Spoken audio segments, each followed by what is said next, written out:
Hello guys, welcome back to my YouTube channel easy peasy Aruni vlog. ഇതൊരു short video ആണ് guys. ഇന്ന് Christmas day ആയിട്ട് ഞാനും അമ്മയും കൂടി ലുലു മോളിൽ പോയി. അവിടെ എന്തായാലും ഇന്ന് ഫുൾ ക്രിസ്മസ് വൈബ് ആയിരിക്കും എന്ന് അറിയാലോ. ഇന്ന് നല്ല തിരക്കായിരിക്കും എന്നാണ് വിചാരിച്ചത്, പക്ഷേ വിചാരിച്ച അത്ര തിരക്ക് ഞങ്ങൾ ചെന്നപ്പോൾ ഇല്ലായിരുന്നു. ഈ ഇയർ ക്രിസ്മസിൽ മോളിന്റെ ഏറ്റവും വലിയ ഹൈലൈറ്റ് ഈ ഒരു ക്രിസ്മസ് ട്രീ തന്നെയാണ്. മോളിന്റെ ടോപ്പ് വരെ ഉണ്ട് ഈ ക്രിസ്മസ് ട്രീയുടെ ഒരു ഹൈറ്റ്. ഇവിടെ നിന്ന് ഫോട്ടോയും വീഡിയോ എടുക്കാനായിരുന്നു ആൾക്കാർ ഏറ്റവും കൂടുതൽ തിരക്ക്. അങ്ങനെ ഞങ്ങൾ എടുത്ത കുറച്ച് ഫോട്ടോസും ഈ വീഡിയോയിൽ ഞാൻ ഇൻക്ലൂഡ് ചെയ്തിട്ടുണ്ട്. അമ്മയാണെങ്കിൽ കംപ്ലീറ്റ്ലി ഈ ക്രിസ്മസ് ട്രീ കണ്ട് അത്ഭുതപ്പെട്ട് അമ്പരന്ന് നിൽക്കുകയാണ്. അത് കഴിഞ്ഞ് ഞങ്ങളിങ്ങനെ നേരെ നടന്നു. അവിടെ നോക്കി ക്രിസ്മസ് വൈബ് കുറച്ചുകൂടെ തരുന്ന ഒരു മരം പോലെ, അത് ക്ലോത്തിലുണ്ടാക്കിയിരിക്കുന്നതാണ് എൻ്റെ ലീവ്സ്.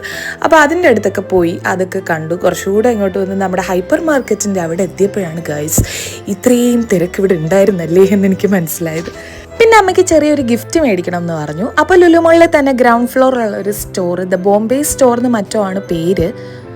അപ്പോൾ അവിടെ കയറി. അവിടെ വളരെ നല്ല ഈസ്തറ്റിക് ആയിട്ടുള്ള ഐറ്റംസ് ആയിരുന്നു ഉള്ളത്. അവിടെ എല്ലാം തന്നെ നല്ല യുണീക്ക് ആൻഡ് ക്വാളിറ്റി ഉള്ള ഐറ്റംസ് ആയിട്ട് എനിക്ക് തോന്നി.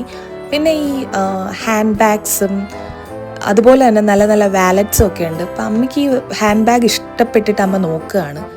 പക്ഷെ അത് ഭയങ്കര കളർഫുള്ളായിട്ട് തോന്നിയിട്ട് പിന്നെ അവിടെ തിരിച്ചു വെച്ചു. എനിക്ക് വന്നിട്ട് ഇതാ ഈ ഒരു വാലറ്റ് എനിക്ക് ഇഷ്ടപ്പെട്ടു. നിങ്ങൾക്ക് ഇഷ്ടപ്പെട്ടോ? നല്ലതല്ലേ ഇത്? നല്ല യുണീക്കായിട്ടുള്ള പീസസ് ആണ് അവിടെ ഉള്ളത്. അത് കഴിഞ്ഞിട്ട് ഇതുപോലെ തന്നെ അവിടെ ജ്വല്ലറീസ് ഉണ്ട്. നല്ല നല്ല സ്റ്റോൺസിൽ ഇയർ റിങ്സ്, അതുപോലെ തന്നെ റിങ്സ് ഒക്കെ ഉണ്ട്. പിന്നെ അത് കഴിഞ്ഞ് ഞങ്ങൾ ഹൈപ്പർ മാർക്കറ്റിൽ പോയി. ഹൈപ്പർ മാർക്കറ്റിൽ നല്ല തിരക്കുണ്ടായിരുന്നു അത്യാവശ്യം. എനിക്ക് അവിടെ ഈ കണ്ട ബോട്ടിൽ ഇഷ്ടപ്പെട്ടു. എനിക്കിപ്പോൾ എന്താണെന്ന് അറിയില്ല, ഇങ്ങനെ പ്രിന്റ് വരുന്ന സംഭവങ്ങളോടൊക്കെ എനിക്ക് ഭയങ്കര ക്രൈസ് കൂടുതലായിട്ട് വരികയാണ്. പിന്നെ ഇത് ഹൈപ്പർ മാർക്കറ്റിൻ്റെ അകത്ത് തന്നെ ഉണ്ടായിരുന്നൊരു പുൽക്കൂടാണ്. അവിടുന്ന് ഞങ്ങളിങ്ങനെ ഓഫേഴ്സൊക്കെ നോക്കുകയാണ് ഓരോ കാര്യങ്ങൾ. പിന്നെ അവിടെ ഞങ്ങൾ കുറച്ച് ഫുഡൊക്കെ മേടിച്ചു. തിരക്ക് അത്രയും ഫുഡ് കോർട്ടിലായിരുന്നു ഗൈസ്. ഹൈപ്പർ മാർക്കറ്റിലും ഗ്രൗണ്ട് ഫ്ലോറിലും ഫസ്റ്റ് ഫ്ലോറിലും ഒന്നുമല്ല, ഫുഡ് കോർട്ടിലായിരുന്നു. അവിടെ ഇരിക്കാൻ ഞാൻ ഇതുപോലെ ബുദ്ധിമുട്ടിയ ഒരു ദിവസമില്ല, സീറ്റ് കിട്ടാനില്ലായിരുന്നു. അങ്ങനെ ഞങ്ങൾ ഫുഡെല്ലാം കഴിച്ചിട്ട് ഇവിടെ ഇങ്ങനെ ആൾക്കാർ ക്യൂരിയസ് ആയിട്ട് നോക്കിക്കൊണ്ട് നിൽക്കുകയാണ്.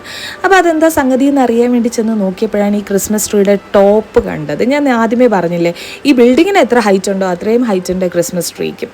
അങ്ങനെ ഞാൻ നിന്ന് അമ്മയെ ഉന്തി തള്ളി ഫൻറ്റൂറയിലേക്ക് കൊണ്ടുപോയി. ഫൻറ്റൂറയുടെ ഒരു കാർഡ് ഞാൻ ആദ്യമായിട്ട് സ്വന്തമാക്കി. എന്നിട്ട് റൈഡിൽ കയറ്റാൻ വേണ്ടി അമ്മയെ ഫോഴ്സ് ചെയ്യുകയാണ്. അങ്ങനെ അവസാനം എൻ്റെ വാശിക്ക് വഴങ്ങി അമ്മ റൈഡിൽ കയറാമെന്ന് സമ്മതിച്ചു. അങ്ങനെ ഫസ്റ്റ് ഞങ്ങൾ, ഇതിൻ്റെ പേരൊന്നും എനിക്കറിയില്ല, ഈ ഒരു സംഭവത്തിലാണ് കയറിയത്.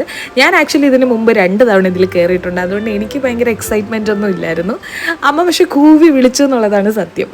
1-2 റൈഡുകളിൽ കയറി കഴിഞ്ഞപ്പോഴത്തേക്കും ഞാൻ വേണ്ട, എനിക്ക് തലയൊക്കെ കറങ്ങാൻ തുടങ്ങി, എൻ്റെ ബോഡിയൊക്കെ വിയർക്കാൻ തുടങ്ങി. എന്തോ പെട്ടെന്ന് എനിക്കൊരു അസ്വസ്ഥത പോലെ തോന്നിയെങ്കിലും അമ്മ അപ്പം ഭയങ്കരമായിട്ട് അവിടെ നിൽക്കുവാണ്. നമുക്ക് കയറാം, അടുത്ത റൈഡിൽ കയറാം, ഇനിയും ബാലൻസ് ഉണ്ടല്ലോ കാറിൽ, നമുക്ക് അതിൽ കയറാം ഇതിൽ കയറാം എന്നൊക്കെ പറഞ്ഞു. പക്ഷെ ഞാൻ അപ്പോഴത്തേക്കും ക്ഷീണിച്ചുതാ. ഈ ഒരു റൈഡാണ് എന്നെ തളർത്തി കളഞ്ഞ റൈഡ് ഗൈസ്. ഒന്നും പറയാനില്ല കേട്ടോ. നിങ്ങൾക്ക് ഫൻറ്റൂറയുടെ കാർഡ് എടുക്കുക. എനിക്ക് തോന്നുന്നു നമ്മൾ 1200 എത്രയോ റീചാർജ് ചെയ്താൽ നമുക്ക് ബാലൻസും കിട്ടും. പിന്നീട് എപ്പോഴെങ്കിലും പോയി കയറാനുള്ളത്. നമുക്കൊരു 4-5 റൈഡിലൊക്കെ കയറാം 2 പേർക്ക്. അപ്പോൾ എനിക്കത് വൃത്തിയായിട്ട് തോന്നി.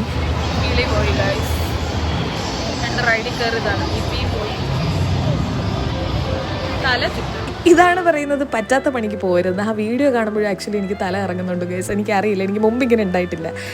ഇതവിടെ ലുലു മോളിൽ കണ്ട ഒരു പുൽക്കൂടും സൈഡിൽ നമ്മുടെ സാന്റാക്ലോസും ഉണ്ട്. അപ്പോൾ ഇപ്പം നേരെ ഇരുട്ടി ഞങ്ങൾക്ക് ടാറ്റാ ബൈ ബൈ പറഞ്ഞ് പോകേണ്ട സമയമായി. അപ്പോൾ ഇനി നമുക്ക് മറ്റൊരു വീഡിയോ ആയിട്ട് കാണാം. Tata bye bye.